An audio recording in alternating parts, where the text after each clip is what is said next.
गुरु प्यारी साध संगत जी, राधा स्वामी। प्यारी साध संगत जी, आप सभी के भीतर बैठे कुल मालिक को प्रणाम। आप सभी को प्रणाम। संगत जी, आज के इस रूहानियत भरे सत्संग में श्री गुरु अमरदास जी की वाणी ली गई है। आपने आज के इस सत्संग द्वारा मन को काबू करने का भेद स्पष्ट किया है। सत्संग का एक एक लफ्ज ध्यानपूर्वक अंत तक श्रवण करने योग्य है। आपसे यही विनती है, आज के इस सत्संग को ध्यानपूर्वक अंत तक श्रवण करें।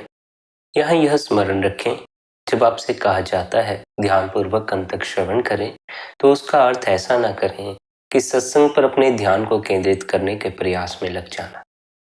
सत्संग पर अपने ध्यान को केंद्रित नहीं करना है, सत्संग को चलने देना है। सत्संग तो आपको अपने आप से सुनाई पड़ता रहेगा। ध्यान को अपने ऊपर ले आना है। जो सत्संग को सुनने वाला है उसके प्रति जागना है। जो सुनाई पड़ता है वह सब पीछे छोड़कर जो सुनने वाला है उस तक पहुंच जाने की यात्रा अंतस की यात्रा है। इसलिए आधा पौना घंटा जब तक सत्संग चलता है, आप अपने होने के प्रति जागने की कोशिश करें। आप अपने होने के प्रति जागें, अपने स्वयं में ठहरें। जो सुनने वाला है उसके प्रति जागने की कोशिश करें। पहले पहले जब आप सुनने वाले के प्रति जागेंगे तो आपको ऐसा ही लगेगा कि देह सुनने वाली है। स्वाभाविक सी बात है, जो कुछ हमें बाहर का सुनाई पड़ता है हमारी देह पर लगे इन कानों के द्वारा सुनाई पड़ता। पर यह जो देह का तल है, इस तल से भी गहरे उतर जाना है। अगर देह को सुनने वाला समझ लोगे तो देह तो बाहर की आवाजें ही सुन सकती है। इंद्रियां तो बाहर के स्वादों का ही अनुभव करवा सकती हैं। इंद्रियां तो बाहर के दृश्यों का, बाहर की आवाजों का ही अनुभव करवा सकती। देह को आप अपने भीतर लेकर नहीं जा सकते। आप स्वप्न में होते हो तो क्या आप अपनी देह को भी स्वप्न में ले जाते हो? नहीं, देह तो स्वप्न में नहीं जाती। स्वप्न में जो दृश्य आपको दिखाई पड़ते हैं, जिन्हें आप देखते हैं, जो बातचीत आपको सुनाई पड़ती है, तो क्या वह हमारी देह द्वारा देखा और सुना जाता है? हमारी इन आंखों या हमारे इन कानों द्वारा सुना जाता? नहीं, देह तो बिस्तर पर पड़ी होती है, आंखें बंद होती हैं, बाहर की आवाज तक हमें सुनाई नहीं पड़ती है। कुछ घंटों के लिए हम संसार से कट हो जाते हैं। बाहर के जो दृश्य हैं, बाहर की जो आवाजें हैं, उस अवस्था में हमें दिखाई पड़ना और सुनाई पड़ना बंद हो जाती। अगर देह को देखने वाला और सुनने वाला समझ लोगे तो फिर रात जब देह बिस्तर पर पड़ी होती है, जब आपकी आंखें बंद होती हैं, तब फिर आप जो स्वप्न देखते हैं उसे कौन देखता? स्वप्न आपके भीतर घटता है। इसलिए जो देखने और सुनने वाला है, जो साक्षी है, वह आपके भीतर मौजूद है। आप भीतर बैठकर स्वप्न भी देखते हैं, भीतर बैठकर मन के विचारों को भी देखते हैं। पर अगर आप इस स्मरण को न जगाए रखें कि आप देखने वाले और सुनने वाले हैं, तब फिर आप स्वप्न से एक हो जाएंगे, मन से एक हो जाएंगे। मन के साथ एक रूप होते ही, स्वप्न के साथ एक रूप होते ही वह सत्य प्रतीत होना शुरू हो जाता है। हालांकि वह सत्य होता नहीं, उसके साथ जब हम चिपक जाते हैं, जुड़ जाते हैं, तब वह सत्य प्रतीत होना शुरू हो जाता है। स्वप्न में इतनी घटनाएं घटती हैं, उनमें से कोई भी घटना हमारी असल जिंदगी में थोड़ी घटती है। सपने में घटती हैं, सपने में बहुत कुछ हो जाता है। लेकिन सपना जब तक चलता है, जितनी उसकी अवधि होती है, उतने समय के लिए तो वह बिल्कुल असल ही प्रतीत होता। क्यों असल प्रतीत होता है? क्योंकि स्वप्न के साथ एक रूप हो जाता। मन के साथ भी ऐसा ही होता है, ख्यालों के साथ, कल्पनाओं के साथ, विचारों के साथ भी ऐसा ही होता। जब हम विचारों के साथ एक रूप हो जाते हैं, कल्पनाओं के साथ एक रूप हो जाते हैं, तो वे असल प्रतीत होना शुरू हो जाते। हालांकि वे भी स्वप्न की तरह होती। जैसे बंद आंख का सपना सच नहीं, वैसे ही खुली आंख का सपना भी सच नहीं। यह संसार जो आज दिखाई पड़ता है, एक दिन दिखाई पड़ना बंद हो जाता। यहाँ की आवाजें जो आज सुनाई पड़ती हैं, इन पंछियों की, इन वाद्य यंत्रों की, इन लोगों की, एक दिन सुनाई पड़नी बंद हो जाती। यहाँ के लोग जो आज दिखाई पड़ते हैं, एक दिन दिखाई पड़ना बंद हो जाते हैं। एक दिन यह खुली आंख का सपना भी विलीन हो जाता। जब खुली आंख का सपना टूटता है, तब यह बात समझ में आती है कि यह संसार भी एक सपना ही था। असल प्रतीत होता है, असल है नहीं है। बंद आंख के सपने में और खुली आंख के सपने में इतना ही भेद है कि बंद आंख के सपने में यदि आप धनी हो जाएं, तो वह धन सुबह उठकर आपके खाते में नहीं आ गया होगा। खुली आंख के सपने में अगर आप धनी हैं तो उसका अर्थ यही हुआ कि आपके खाते धन से भरे हुए हैं। लेकिन यह खुली आंख का सपना भी कितनी देर चलता है? किसी का 70 वर्ष, किसी का 80 वर्ष, किसी का 90 वर्ष, किसी किसी का यह स्वप्न 100 वर्ष तक चलता है। लोग सोचते हैं हम 100 वर्ष जी गए तो हम बड़े महान हो गए। 100 वर्ष तक एक सपने के भ्रम में पड़े रहे, इसमें कैसी महानता हो। रात सपने में सम्राट हो जाते हो, सर झुकाने वालों की भीड़ इकट्ठी हो जाती है, आपके हुक्म के बिना पत्ता तक नहीं हिलता। लेकिन जब आंख खुलती है तो पल्ले कुछ नहीं होता, पल्ले खाली होते हैं। फिर खाली झोली लेकर मालिक के पास मांगने पहुंच जाते। रात तो सम्राट थे, मांगने की कोई जरूरत न थी। दर पर मांगने वालों की भीड़ लगी हुई थी, लेकिन जब सुबह आंख खुलती है तो खुद ही मांगने वाले हो जाते। खुद की नौबत ही किसी के दर पर खड़े होने की हो जाती है। खुली आंख का सपना भी ऐसा ही है। देखने पर तो ऐसा ही लगता है, मैं धनी हो गया, मैं अफसर हो गया, मैं गरीब हो गया या मैं अमीर हो गया। लेकिन देर सवेर यह स्वप्न भी मिट जाता। जो जीव देह के तल पर आज जो हुए बैठा है, एक दिन आएगा जब उसका होना इस अस्तित्व से मिट जाएगा। यह संसार भी एक सपना ही है, लेकिन यह सपना काफी लंबे समय तक चलता। अगर कोई इस सपने के प्रति जागे तभी वह असल के प्रति जाग सकता है। अगर वह इस सपने के प्रति अपने आप को ना जगाए तब फिर वह असल की तरफ से मुख मोड़ लेता।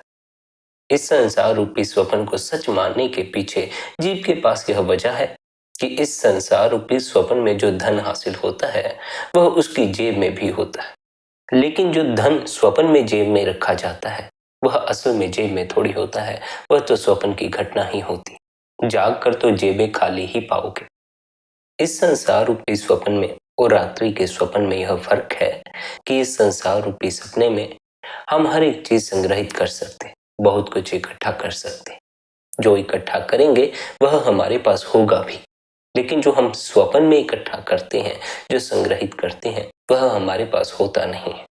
इसलिए रात्रि के स्वप्न के प्रति तो हम जाग जाते हैं कि स्वप्न की घटना असल में नहीं घटती है, पर जो संसार रूपी सपना है उसमें सब मिल जाने के कारण हमें यह भ्रम पैदा हो जाता है कि शायद यही हकीकत है। जो असल है, जो हकीकत है, वह इस संसार से भी परे है। इस संसार से जो परे है वह हर जीवात्मा का निवास स्थान है। वहां जो निवास करता है उसे फिर इस संसार में लौट कर आने की कोई आवश्यकता नहीं पड़ती। जीवात्मा का जो असल घर है, असल वास स्थान है, उसी को संत सद्गुरु ने सचखंड कहा है, परम धाम कहा है।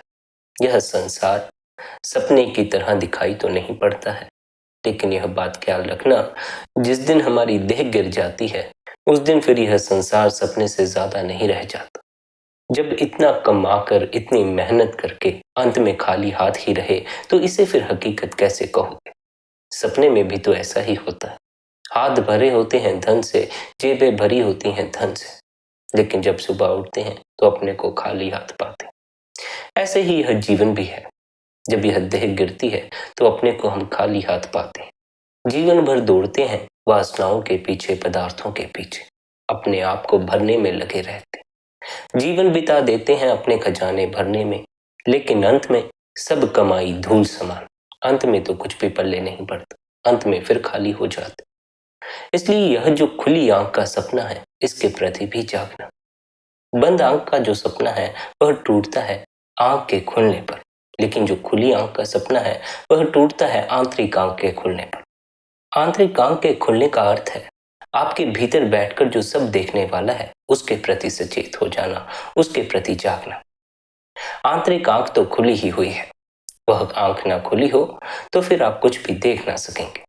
आप कुछ देख पाते हैं तो आत्मा की देखने की ताकत के कारण, आप कुछ सुनते हैं तो आत्मा की सुनने की ताकत के कारण। लेकिन यह जो ताकत है, देखने और सुनने की ताकत, इसका इस्तेमाल जीव करता है मन को देखने में और मन को सुनने में। मन को सुनते सुनते, मन को देखते देखते वह मन से एक रूप हो जाता है, और जैसे ही एक रूप होता है वह मन में इस कदर खो जाता है कि भूल ही जाता है मैं तो मन का साक्षी हूँ। साक्षी का अर्थ है देखने और सुनने वाला। अगर देह को देखने और सुनने वाला समझोगे तो फिर स्वप्न को देखने और सुनने वाला कौन होता। देह तो स्वप्न में नहीं जाती है, देह तो बाहर पड़ी होती है बिस्तर पर, स्वप्न घटता है देह के भीतर। जो देह के भीतर घट रहा है उसे भीतर से कौन देख और सुन रहा है, उसके प्रति जागना है। मगर यहाँ यह बात स्मरण रख लेनी आवश्यक है, जो जागने में ही उसके प्रति नहीं जागा हुआ है वह नींद में भी उसके प्रति नहीं जाग सकता। इसलिए पहले जागने में उसके प्रति जागना होगा, पहले जागने में अपने होने के प्रति सचेत होना होगा।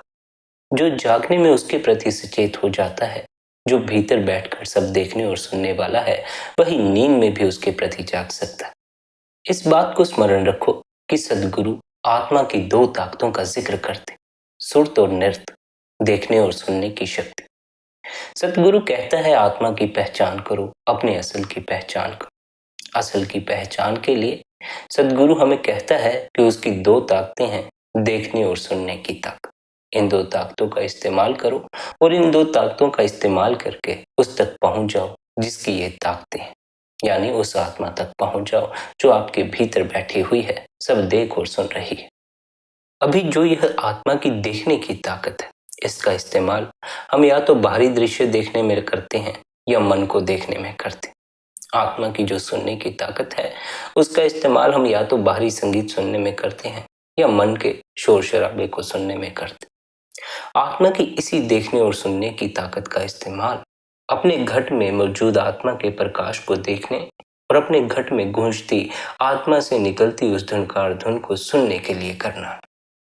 अगर जीव अपने साक्षी भाव में ठहर जाए तब फिर उसे कुछ भी और करने की कोई आवश्यकता नहीं पड़ती। उसे फिर कोई अभ्यास नहीं करना पड़ता, कोई जाप नहीं करना पड़ता। जो आपके भीतर बैठकर बाहर की आवाजों को सुनता है, मन की आवाजों को सुनता है, अनहद शब्द को सुनता है, उसके प्रति जागना। पहले हमें सुनाई पड़ती हैं बाहर की आवाजें, इसलिए हम बाहर से जुड़ते चले जाते।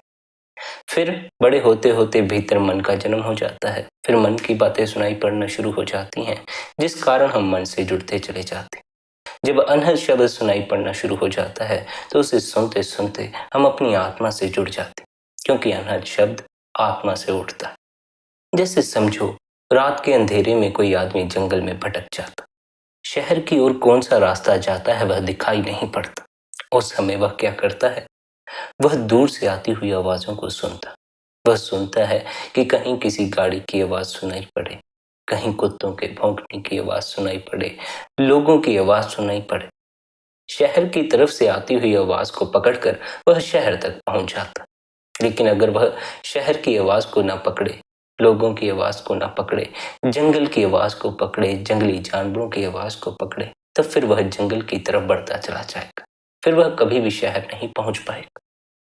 शहर की तरफ से आती आवाजों को पकड़कर वह शहर की तरफ पहुंच जाता, पर क्योंकि रात अंधेरी है इसलिए सुनने से ही बात नहीं बन जाती। मार्ग पर कई तरह की कटीली झाड़ियां, सांप बिच्छू हो सकते हैं, इसलिए उस मार्ग पर चलने के लिए अगर एक टॉर्च लाइट भी पास में हो तो रास्ता और भी आसान हो जाता। प्रकाश की मौजूदगी में हमें देखने में सहायता हो जाती। फिर हम अपनी देखने की ताकत का इस्तेमाल करके और सुनने की ताकत का इस्तेमाल करके घने अंधेरे जंगल से बाहर निकलकर शहर की चकाचौंध में आ जाते। ऐसा ही अंतस के मार्ग पर है।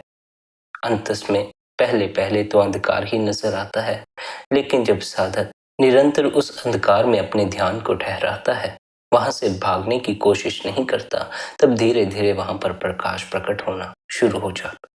जो नहीं दिखता है उसमें अपने ध्यान को टिकाओगे तो अपने असल होने के प्रति जाग सकोगे। अगर उसमें अपने ध्यान को टिकाओगे जो दिखाई पड़ता है, तब फिर उसके प्रति ही जाग सकोगे जो दिखाई पड़ रहा है। जैसे हम कुछ देखते हैं तो हम देखने में खो जाते हैं, हम देखने वाले को भूल जाते हैं।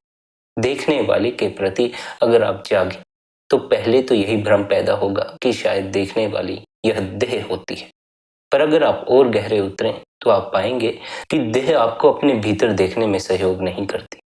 भीतर आप जो स्वप्न देखते हैं वह देह द्वारा नहीं देखते हैं, उन्हें देखने वाला तो भीतर कोई और ही मौजूद है। उसके प्रति जागना, उसके प्रति जो जागना शुरू हो जाता है उसका मन काबू में आना शुरू हो जाता है। जिसने अपनी आत्मा की ओर मुख कर लिया उसने मालिक होने की यात्रा शुरू कर दी। जब वह मालिक होने की यात्रा शुरू कर देता है तो जो गुलाम हैं, जो आज मालिक बने बैठे हैं, वे घबरा जाते। वे फिर यह कोशिश करते हैं कि इसे इसका मालिकाना हक ना मिले, इसलिए वे कई तरह की रुकावटें मार्ग में खड़ी कर देते। जब जीव अपनी आत्मा की ओर मुख करता है, अपने मालिकाना हक को हासिल करने की यात्रा शुरू करता है, तब फिर मन कई तरह की रुकावटें खड़ी करता है। मन है गुलाम, मालिक हुए बैठा है। मालिक जीवात्मा को होने नहीं देना चाहता, इसलिए अनेकों रुकावटें खड़ी कर देता। और यहाँ यह ख्याल रखना, बहुत से जीव हैं जो अपनी भीतर की यात्रा छोड़ देते हैं मन की रुकावटों के कारण। मन से घबरा जाते हैं। मन ऐसी ऐसी बातें सामने लाकर खड़े कर देता है कि फिर ध्यान करने का कभी ख्याल ही नहीं आता। बहुत से जीव हैं जो कह देते हैं, जितनी बुरी बातें, जितनी भयानक बातें हमें ध्यान के समय याद आती हैं, ध्यान के समय दिखाई पड़ती हैं, वैसी तो हमें जीवन में कभी भी दिखाई नहीं पड़ती। वे डर जाते हैं, मन से घबरा जाते हैं और ध्यान ना करना ही ठीक समझते। ध्यान के समय आपको जो कुछ नजर आता है, वह सब आपको आप ही के कारण नजर आता है। आपने ही इस मन को सब कुछ सिखाया है। आपके बिना यह मन कुछ नहीं सीख सकता था। लेकिन जब इसने सब सीख लिया तो यह सिखाने वाले से ऊपर हो गया। सिखाने वाला छोटा हो गया, यह बड़ा हो गया। सिखाने वाला इसके भ्रमों में ऐसा उलझा कि वह भूल ही गया मैंने ही इसे सब कुछ सिखाया। जो जो इसने आज तक सीखा है, वो चीजें फिर यह ध्यान के समय प्रकट करना शुरू कर देता। क्योंकि ध्यान के समय मन के मिटने का खतरा होता है, इसलिए ध्यान के समय यह उन चीजों को प्रकट करता है जो कि जीव को भयभीत कर दे। इतना समय आप मन के साथ गुजारते हैं, इतना समय गुजारने के बाद यह समझदार हो जाता है, इसे पता लग जाता है कि आपको किन बातों से डर लगता है। यह उन्हीं बातों का फिर बंदगी के समय लाभ उठाता है। जिन बातों से इसे पता है कि किन बातों से आपको दुख पहुंचता है, यह उन्हीं बातों को सामने लाकर खड़ा कर देता। इसे पता है किन बातों से आप बंदगी से उठ जाएंगे, यह उन्हीं बातों को सामने लाकर खड़ा कर देता है और आप इसके जाल में फंस जाते। यह मन तो कोशिश करेगा ही कि आप अपना मालिकाना हक वापस हासिल न कर सकें, आप अपने स्वयं तक ना पहुंच सकें। लेकिन इसका अर्थ यह नहीं कि आप अपने स्वयं तक पहुंच नहीं सकते। पहुंच सकते हैं। कैसे पहुंचना है? यह जो देखने और सुनने की ताकत है, जिसका इस्तेमाल अब तक आपने अपने ख्यालों को, अपने विचारों को देखने और सुनने में किया है, जिस ताकत का इस्तेमाल अब तक आपने मन के रूबरू होने के लिए किया है, उसी ताकत का इस्तेमाल अपने स्वयं के प्रति कर लेना है। अब जैसे मन है, मन में कोई बात उठती है, इसलिए मन का पता चल जाता। अब स्वयं का कैसे पता चले? स्वयं से शब्द उठता है। जब शब्द उठता है तो शब्द को पकड़ स्वयं की खबर लग जाती। जैसे मन की बातों को पकड़कर मन की खबर लगती है, वैसे ही शब्द को पकड़कर स्वयं की खबर भी लगती। वह शब्द आपको सुनाई पड़ना तब शुरू होता है जब आप मन से अपने तादात्म्य को अलग कर लेते। लेकिन निरंतर ध्यान में बैठने से धीरे धीरे आप मन से दूर हटते चले जाते। ध्यान में बैठने का अर्थ है कुछ ना करना, न बाहर कुछ करना, न भीतर कुछ करना। मन कहेगा यह कर लो, वह कर लो, लेकिन मन के कहे मत चलना। सब्र रखकर बैठे रहना, कुछ भी मत करना। उस पल का इंतजार करना जब यह मन कुछ करने को कहना बंद कर दे। वह पल आता है, लेकिन वह पल आता है जब आप सब्र रखकर बंदगी में बैठते हैं, सब्र रखकर ध्यान में बैठते। अगर आप जल्दबाजी करेंगे तो आपकी जल्दबाजी ही मन को निर्मित कर देगी। जल्दी का काम मन का काम होता है। मन तो दौड़ने को तत्क्षण तैयार हो जाता, यह ठहरने को राजी नहीं होता। आपका जो असल स्वभाव है वह ठहराव है। आप कहीं नहीं भटकते, आप कहीं नहीं जाते। जहां भटकता है मन भटकता है, जहां आता जाता है मन आता जाता। आप तो सदा से ठहरे हुए हैं और उस ठहरे हुए होने का अनुभव अपने अंतस की गहराई में उतर कर होता है, अपने स्वयं की पहचान पर होता है, अपनी आत्मा की पहचान पर होता है।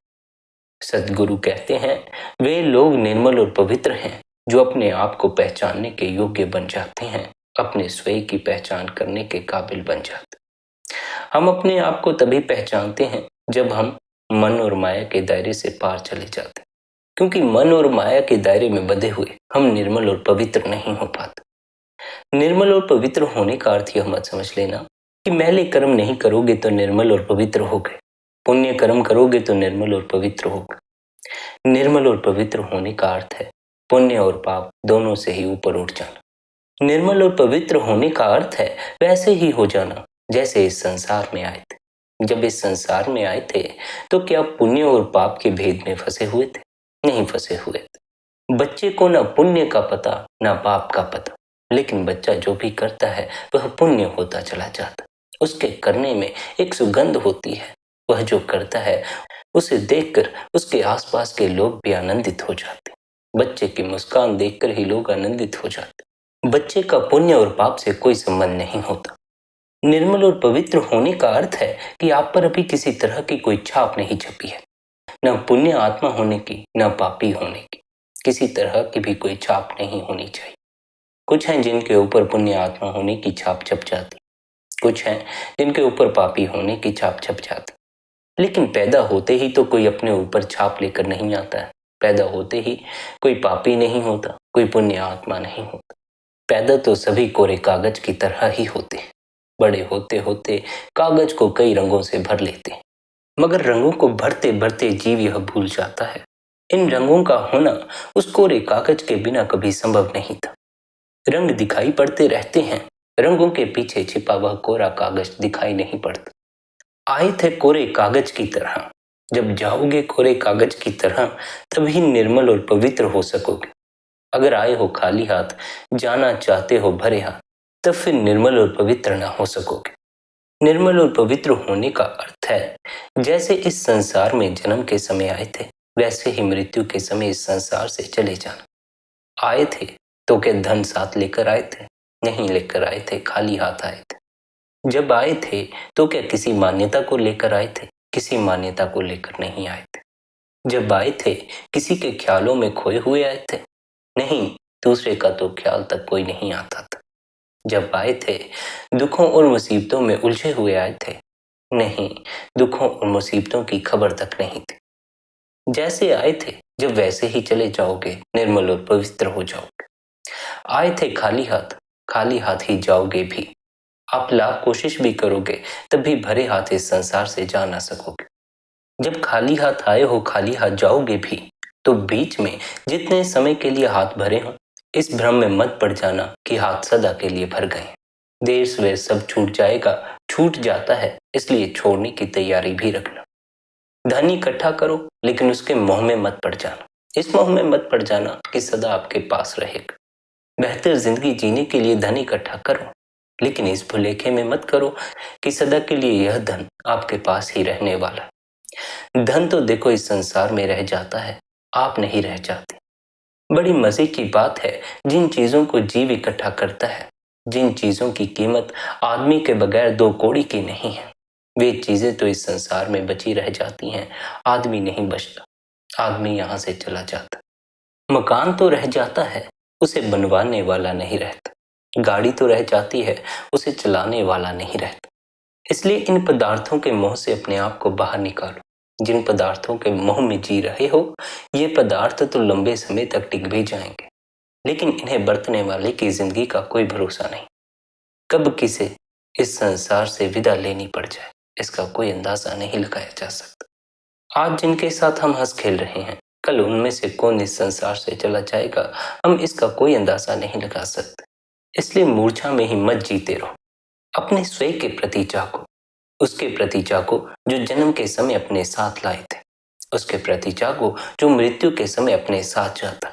अपने साथ आने वाली और जाने वाली तो आत्मा ही है। उस आत्मा की पहचान करना जब शुरू करोगे तब निर्मल और पवित्र होना शुरू हो जाओगे। क्यों? क्योंकि आत्मा की पहचान के लिए हमें अपनी सभी धारणाएं छोड़ देनी पड़ती, अपनी सभी मान्यताएं छोड़ देनी पड़ती। आत्मा की पहचान के लिए हमें फिर से कोरे कागज की भांति हो जाना पड़ता। जब तक जीव कोरे कागज की भांति होने को तैयार नहीं है, तब तक वह उन रंगों में ही उलझा रह जाता है जो मन द्वारा बिखेरे जाते। आपकी सभी मान्यताएं मन द्वारा बिखेरे गए रंग हैं। आपकी सभी वासनाएं मन द्वारा बिखेरे गए रंग हैं। इसलिए इस मन के रंगों के धोखे में मत आ जाना, अपने स्वयं के प्रति जागो। आज हाथ भरे हैं तो इस भुलेखे में मत पड़ जाना कि सदा के लिए हाथ भरे रहेंगे। इस बात को स्मरण रखना, जब इस संसार में आए थे तो खाली हाथ आए थे, और जब इस संसार से जाओगे तो खाली हाथ जाओगे। आपने भी कई लोगों को इस संसार से जाते हुए देखा होगा, कईयों को आप स्वयं से विदाई देकर आए होंगे। तो क्या आपने कभी किसी को भरे हाथ जाते देखा है? क्या किसी को इस संसार से अपने परिवार को साथ ले जाते देखा है? अपनी जमीन जायदाद को, अपनी गाड़ी, अपने बंगले को साथ ले जाते देखा है? नहीं देखा होगा। इतनी बार हम दूसरों को मरते हुए देखते हैं, दूसरों को खाली हाथ जाते देखते हैं, लेकिन फिर भी हमें होश नहीं आता। फिर भी हम पता नहीं किस गहरी मूर्छा में पड़े रहते। देखते हैं दूसरे खाली हाथ जा रहे हैं, फिर भी अपने बाबत यही सोचते हैं, हम भरे हाथ चले जाएंगे। देखते हैं दूसरों की जिंदगी का अंत हो गया, लेकिन अपने बाबत सोचते हैं, हमारी जिंदगी तो अनंत काल तक चलने वाली। किसी की जिंदगी यहाँ शाश्वत नहीं है। जिंदगी तो हमारी भी यहाँ कुछ घड़ियों की है। क्यों ना उन कुछ घड़ियों का इस्तेमाल हम अपनी जिंदगी को बेहतर बनाने में कर लें। क्यों ना हम उन कुछ घड़ियों का इस्तेमाल अपने असल की पहचान के लिए कर लें, उस मालिक की पहचान के लिए कर लें। अपने असल की पहचान के लिए समय दोगे तो अंत में सुख के द्वार आपके लिए खुले होंगे। इस जीवन के अंत में फिर आपके पास अवसर होगा कि आप फिर इस देह के जीवन में ना आए, यहाँ आकर, इस संसार में आकर दुख ना उठाएं, कष्ट ना उठाएं।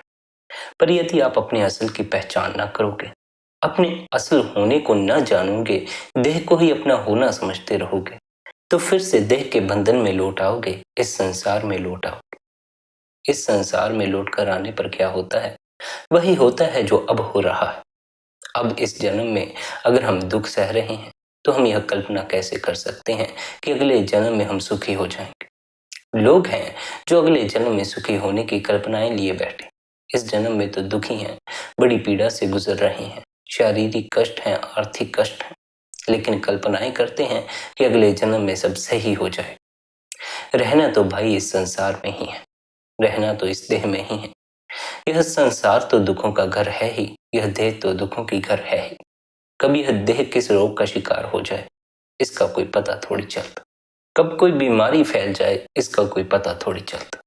इस जन्म में जिन जिन हालतों से गुजरे हो, वैसी ही हालतें हर जन्म में पैदा हो जाती। दूर के ढोल सुहावने ही लगते। दूर से देखने पर तो अगले जन्म की कल्पना करना बड़ा मीठा मालूम प्रतीत होता, लेकिन कल्पना ही होती है। दूर से देखने पर स्वर्ग की कल्पना करना तो बड़ा मीठा मालूम पड़ता है, पर किसको क्या पता कौन स्वर्ग जाएगा, कौन नरक जाएगा। हो सकता है स्वर्ग की कल्पनाएं करने वाले सभी नरक ही जाते रहें, इसका किसी को कोई पता नहीं। हकीकत का कुछ पता नहीं क्या होने वाला है, पर कल्पनाएं मीठी सजा लेते। इन मीठी कल्पनाओं के धोखे में मत आ जाना। इस धोखे में मत आ जाना कि अगले जन्म में सुखी हो जाओगे, मरोगे तो स्वर्ग में जाओगे। पता नहीं कहाँ जाओगे, किसी को कुछ पता नहीं है। मरने वाले ने कभी भी वापस आकर किसी से नहीं बताया मरने के बाद क्या होता है, स्वर्ग होता है कि नरक होता है। अब तक जितनों ने भी मरने के बाद का हाल जिक्र किया है, उन्होंने जीते जी ही जिक्र किया। इसलिए मरने के बाद स्वर्ग होता है या नहीं होता, इसका जीते हुए आदमी को पता नहीं चलता। पर सद्गुरु क्या कहता है? सद्गुरु कहता है, ना तो स्वर्ग होता है, न नरक होता, उसके पार तो परम धाम ही होता। मृत्यु के परे तो परम धाम ही होता। मृत्यु के परे तो ठहरना ही होता है। पर जिसने जीवन भर भाग दौड़ में अपने आप को उलझाए रखा, जिसने जीवन भर ठहरने का अनुभव न किया, वह अंत में अपने असल निवास स्थान में ठहर नहीं पाता। ठहरना बड़ा मुश्किल मालूम पड़ता है। आप आधा घंटा भजन में बैठ जाएं तो आधा घंटा भजन में बैठना मुश्किल मालूम पड़ेगा, पर अगर सारा दिन बाजार में फिरना हो तो वह आसान मालूम पड़ता। मरने के बाद तो सब ठहर जाता है। ना दफ्तर जा पाओगे, ना बाजार जा पाओगे, न रिश्तेदारों के जा पाओगे, ना कहीं घूमने जा पाओगे। लेकिन जीव ठहरना थोड़ी चाहता है। आधे घंटे के लिए भी हम ठहरना नहीं चाहते, अपने भीतर उतरना नहीं चाहते। आधा घंटा बैठना भी कठिन हो जाता। सदा के लिए फिर अपने असल धाम में ठहरने को कैसे राजी हो सकोगे? इसलिए सद्गुरु कहता है, जीते जी अभ्यास करो, जीते जी अपने अंतस में उतरो, जीते जी ही ठहर जाओ, जीते जी इस भाग दौड़ से मुक्त हो जाओ। अगर जीते जी ठहरना सीख गए तो मरकर फिर वहां ठहर जाओगे, वहां से फिर संसार की तरफ नहीं दौड़ोगे। यह जो अभी ठहरने को जी नहीं चाहता, दौड़ने की आदत लगी हुई है, इसी आदत के कारण मृत्यु के बाद भी जीव इस संसार में ही खिंचा चला आता। स्मरण रखना, दौड़ने में आनंद विलीन हो जाता। भटकते रहने से दुख निर्मित होता है, कष्ट इकट्ठे होते। ठहरने से दुख विलीन होते हैं, ठहरने से आनंद का अनुभव होता है। इसलिए जीते जी मरने का अनुभव करो, जीते जी ठहरो। ठहरने के लिए निरंतर ध्यान में बैठो। निरंतर बंदगी में बैठो। जब भी ध्यान में बैठो तो कुछ भी करने मत लग जाओ। आपको भले ही अपने असल होने की खबर ना हो, आपको भले ही आपके भीतर बैठे उस देखने वाले और सुनने वाले की खबर ना हो, लेकिन फिर भी आप वही हैं। आप कभी भी उससे जुदा नहीं हो सकते। बस जो ध्यान है वह मन से हटाकर अपने स्वयं पर लाना है, अपने होने पर लाना। मन के विचारों को स्वप्न की तरह समझो।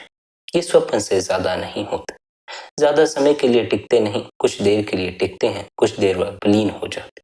जितनी देर टिकते हैं उतनी देर हमें भी अपने में शामिल कर लेते हैं। जब विलीन हो जाते हैं तो हमें उन विचारों की याद तक नहीं आती, उनका स्मरण तक नहीं आता। जो कुछ मन में उठता है वह अपने से विलीन भी हो जाता। पर अगर साधक के भीतर सब्र न हो तब उसे मन के ठहरने का अनुभव नहीं हो पाता। हम अपने अंतस में उतरने के लिए भी जल्दबाजी करना शुरू कर देते। हम ध्यान में भी जल्दबाजी दिखाते हैं, सोचते हैं कि अभी के अभी हमें अपनी आत्मा की पहचान हो जाए, और उसी जद्दोजहद में मन को ठहरने का मौका नहीं मिलता, उल्टा मन को गति मिल जाती। मन को गति मिलते ही मन आगे से आगे चलायमान होता चला जाता है, और इस तरह फिर आधा पौना घंटा बंदगी में बैठने के बावजूद भी मन भीतर से विलीन नहीं होता। मन वैसा का वैसा ही खड़ा रहता। मन पर ध्यान देना बंद करोगे तब ना मन बंद होगा। जो कुछ मन में उठता है उसके साथ एक रूप मत हो जाओ, उसके प्रति होश पूर्ण हो जाओ, उसे देखने और सुनने वाले हो जाओ।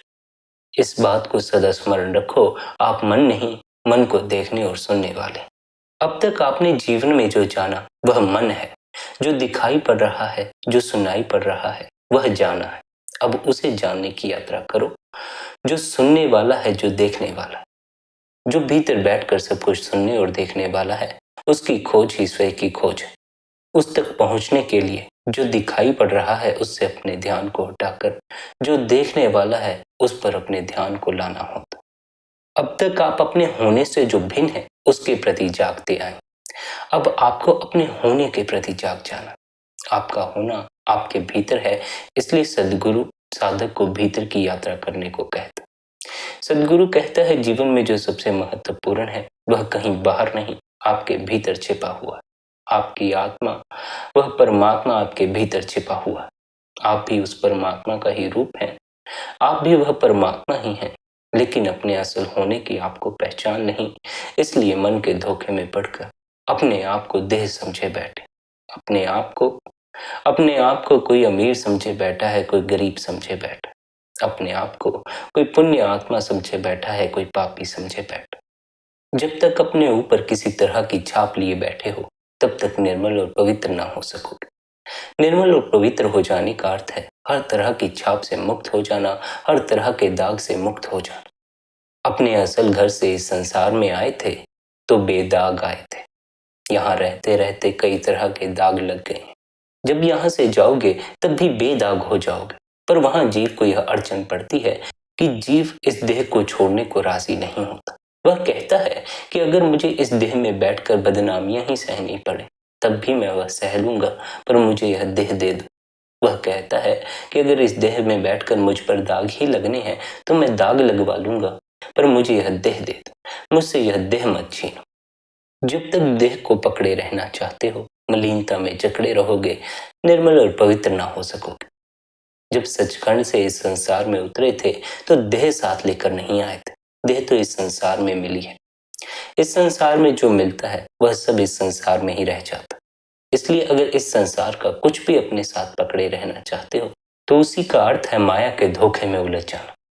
इस संसार में रहते हुए, यहाँ की चीजों का इस्तेमाल करते हुए भी जब आपके भीतर उन चीजों की पकड़ नहीं होती है तब आपके लिए मुक्ति का द्वार खुलता है। यहाँ की चीजों का इस्तेमाल तो करो, लेकिन किसी भी चीज से पकड़ मत बना लेना। अपनी देह से भी पकड़ मत बना लेना, वरना इसे छोड़ने में बड़ी कठिनाई का अनुभव करोगे। आए तो खाली हाथ थे, देह भी साथ लेकर नहीं आए थे, पर अगर इसे पकड़ कर बैठ गए तब फिर खाली हाथ जाने को राजी ना हो सकोगे। जाना तो खाली हाथ ही पड़ता है, इसलिए बेहतर यही होगा अपने आप को सत्य के प्रति जगाओ। अपने आप को इस भ्रम से बाहर निकालो कि हाथ सदा के लिए भरे रहने वाले। जैसे आए थे वैसे जाओगे, वैसे जाने की तैयारी रखना। इसके विपरीत अगर काम ना करोगे तो और भी दुख इकट्ठा कर लोगे। जैसे जाना तो खाली हाथ है, पर अगर यह कामना रखकर बैठ जाओगे कि भरे हाथ चला जाऊं, तो फिर और दुख इकट्ठा होगा। उससे दुख का निवारण नहीं होने वाला, बल्कि दुख बढ़ने वाला। इसलिए निरंतर ध्यान में उतरें, अपने आप को खाली करते चले जाएं। अपने आप को भीतर से पूरी तरह खाली कर देना है, उस शून्य में पहुंच जाना है जहां कुछ भी नहीं। अपने आप को भीतर से खाली करके ही अंतस में जो शून्य मौजूद है, उस शून्य का अनुभव होता है। आपके अंतस में परम आनंद छिपा है, लेकिन उस आनंद को हासिल करने के लिए आपको बाहर के जो सुख हैं, इनसे अपने मोह को तोड़ना पड़ता। जैसे जैसे जीव बाहरी सुखों को भोगता चला जाता है, उसके यह मोह टूटते चले जाते हैं, क्योंकि उसे यह समझ आनी शुरू हो जाती है, बाहर के सुख उसके दुख का कारण बनते जा रहे हैं। जब बाहर के सभी सुख दुख मालूम पड़ने शुरू हो जाते हैं, फिर जीव अंतस की तरफ मुख करता है, अंतस में छिपे आनंद की यात्रा शुरू करता। इसी यात्रा को आगे सद्गुरु की सहायता से वह पूरा करके अपने भीतर उस आनंद के सरोवर में डुबकी मारकर सदा के लिए आनंदित हो जाता है। फिर से वैसा ही निर्मल और पवित्र हो जाता है, जैसे वह इस संसार में उतरा था। इसलिए आपसे यही विनती है, निरंतर अपने गुरु द्वारा दिए उपदेश की पालना करें, निरंतर बंदगी करें, निरंतर ध्यान में बैठें। संगत जी, आज के इस सत्संग को यहीं पर विश्राम देते हैं। यदि आज का यह सत्संग आपको अच्छा लगा हो, तो आज के इस सत्संग को आप अपने मित्रों और संबंधियों के साथ शेयर भी कर सकते हैं। बाकी आपकी अपनी मौज है। अपना ख्याल रखें, सबके प्रति भीतर भले की कामना रखें। इतने प्रेम और प्यार से आपने सत्संग को सुना, उसके लिए आप सभी का धन्यवाद। राधा स्वामी जी।